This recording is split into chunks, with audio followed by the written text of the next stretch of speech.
બુકીની ધરપકડને લઈને સમાચાર છે। નયન શાહ નામના બુકીની ધરપકડ કરવામાં આવી છે। ઉત્તર પ્રદેશની કાનપુર પોલીસે આ ધરપકડ કરી છે। ગુજરાત લાયન્સના બે ક્રિકેટરો તેના સંપર્કમાં હોવાને લઈને પણ વિગતો છે। બીસીસીઆઈની વિજિલન્સ ટીમને પણ આ અંગેની જાણ કરી દેવાઈ છે। મેચ ફિક્સિંગ કરાઈ હોવાની જે શક્યતાઓ છે તે પણ વર્તાઈ રહી છે। તો મૂળ ગુજરાતી નયન શાહ મુંબઈમાં રહે છે। તો બુકીની ધરપકડ કરવામાં આવી છે। કાનપુર પોલીસે આ બુકીની ધરપકડ કરી લીધી છે। કેટલીક શક્યતાઓ છે મેચ ફિક્સિંગને લઈને તેને લઈને પણ હાલમાં જે ચર્ચાઓ છે તે જોવા મળી રહી છે। ઉત્તર પ્રદેશની કાનપુર પોલીસ દ્વારા બુકીની ધરપકડને લઈને હાલમાં સમાચાર મળી રહ્યા છે। બીસીસીઆઈની વિજિલન્સ ટીમને પણ આ અંગેની હાલમાં જાણ કરી દેવાઈ છે। તો મેચ ફિક્સિંગ કરાઈ હોવાની જે શક્યતાઓ છે તે પણ હાલમાં શક્યતાઓ વ્યક્ત થઈ રહી છે। મૂળ ગુજરાતી નયન શાહ મુંબઈમાં રહે છે। તો આ જે બુકી છે તેને લઈને જે વિગતો મળી હતી તેના આધારે પોલીસ દ્વારા આખરે આ બુકીની ધરપકડ કરી લીધી છે। તો કાનપુર પોલીસે આ બુકીની ધરપકડ કરી લીધી છે। ગુજરાત લાયન્સના બે ક્રિકેટરો તેના સંપર્કમાં હોવાને લઈને પણ હાલ કેટલીક સંભાવનાઓ છે, જે કેટલીક માહિતી છે તે પણ જાણવા મળી રહી છે। અને સાથે જ મેચ ફિક્સિંગ થઈ હોવાની જે શક્યતાઓ છે આ બુકીના ઝડપાવાને લઈને તે પણ હાલમાં શક્યતાઓ જોવાઈ રહી છે। તો તમામ પૂછપરછ આ બુકીની ધરપકડ બાદ જે થશે ત્યારબાદ એક બાદ એક ખુલાસાઓ પણ સામે આવી શકે છે। તો ઉત્તર પ્રદેશની કાનપુર પોલીસ દ્વારા કાર્યવાહી કરવામાં આવી છે અને આ કાર્યવાહીમાં એક બુકીની ધરપકડ કરી લેવાઈ છે।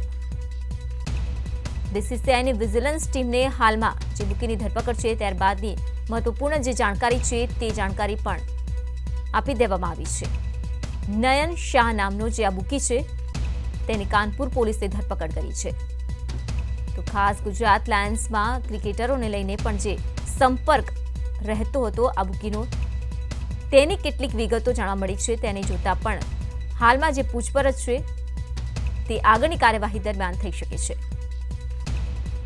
તો આખરે કોણ હોઈ શકે છે તે બે ક્રિકેટર તેને લઈને પણ હાલમાં જે કેટલાક અટકળો છે તે આ બુકીની ધરપકડ બાદ જોવા મળી રહી છે।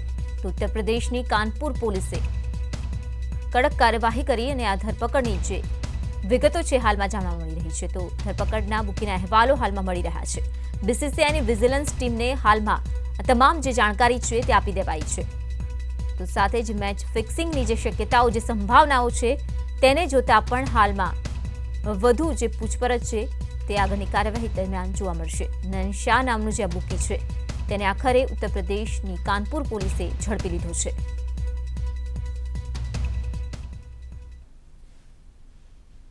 10 तारीख को जो आईपीएल का मैच चल रहा था Gujarat Lions versus Delhi Daredevils का, उस दौरान में बीसीसीआई की एंटी करप्शन यूनिट जो के द्वारा एक सूचना हमको मिली कानपुर पुलिस को कि होटल लैंडमार्क के रूम नंबर 1733 के अंदर एक बुकी और एक मैच फिक्सर टाइप का जो है व्यक्ति वहाँ पे है।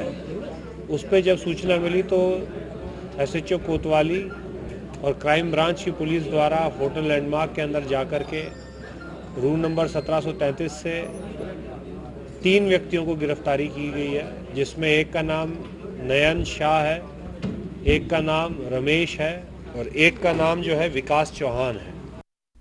क्रिकेट में सट्टेबाजी का मामला कोई नया नहीं है। कानपुर में एक बार फिर सट्टेबाजी के खेल का खुलासा हुआ है।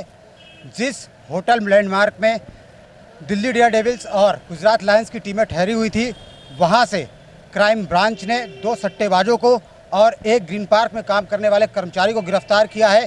कर्मचारी पर आरोप है कि वो ग्रीन पार्क की पिच की गुप्त जानकारी सट्टेबाजों को दिया करता था।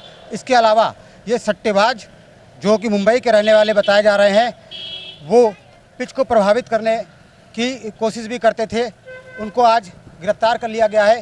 इसके पहले भी भारतीय क्रिकेट में सट्टेबाजी के मामले सामने आते रहे हैं।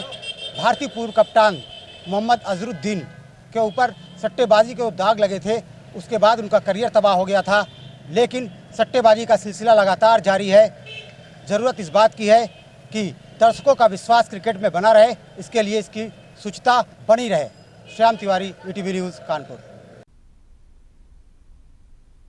તો ભારતીય ક્રિકેટ ટીમમાં સટ્ટેબાજીના જે સમાચાર છે વારંવાર સામે આવતા રહે છે, ત્યારે આ વખતે બુકીની ધરપકડ કરી લેવાઈ છે। વધુ માહિતી સાથે જોડાઈ ગયા છે સંવાદદાતા નવીન જે બુકીની ધરપકડ કરી લેવામાં આવી છે। ખાસ કરીને ગુજરાત લાયન્સના 2 ક્રિકેટરો તેના સંપર્કમાં હોવાની પણ વિગતો છે। આ ક્રિકેટરો કોણ હોઈ શકે છે, શું હાલમાં નવી વિગતો આખી ઘટનામાં?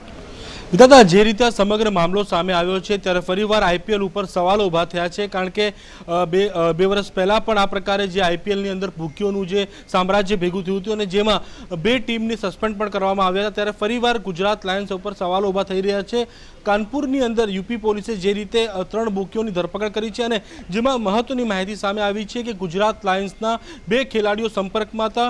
તેમની પાસેથી જે વોટ્સઅપ ચેટિંગ અને જે કોલિંગ મળી આવ્યા છે તે કોલના આધારે એવું કહી શકાય કે ગુજરાત લાયન્સની ટીમના 2 લોકો સતત સંપર્કમાં હોવાની વાત પણ સામે આવી રહી છે। સાથોસાથ ત્યાંના જે એસપી છે તેમનું પણ કહેવું છે કે આ જે બુકીઓ છે તે બુકીઓ માત્ર ભારત પૂરતું નહીં પરંતુ ઇન્ટરનેશનલ લેવલ ઉપર સટ્ટો રમાઈ રહ્યા હતા અને ખાસ કરીને જે ગ્રાઉન્ડના મજૂર વર્ગ હતા તે લોકોને પણ સાથે રાખતા હતા પૈસાની લાલચ આપીને, અને આ પીચમાં કેટલા રન બની શકે છે એની પણ અગાઉથી જાણકારી મેળવી અને સટ્ટાની અંદર આ પોતાનું જે નેટવર્ક ચલાવી રહ્યા હતા।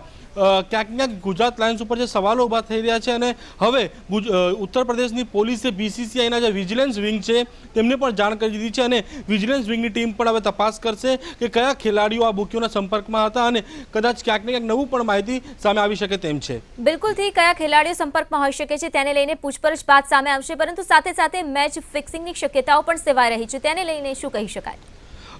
વિધાતા ક્યાંક ક્યાંક મેચ ફિક્સિંગની વાત તપાસમાં બહાર આવી શકે છે, પરંતુ અત્યાર સુધીમાં જે માહિતી સામે આવી છે કે આ કેસની અંદર ગુજરાત કનેક્શન સામે આવી રહ્યું છે અને ત્યાંના અધિકારીઓનું કહેવું છે કે આ તમામ મામલે નયન શાહ જે મેન બુકી તરીકે સામે આવી રહ્યો છે અને નયન શાહ ઘણા વર્ષોથી મુંબઈમાં રહે છે અને મૂળ ગુજરાતનો રહેવાસી છે।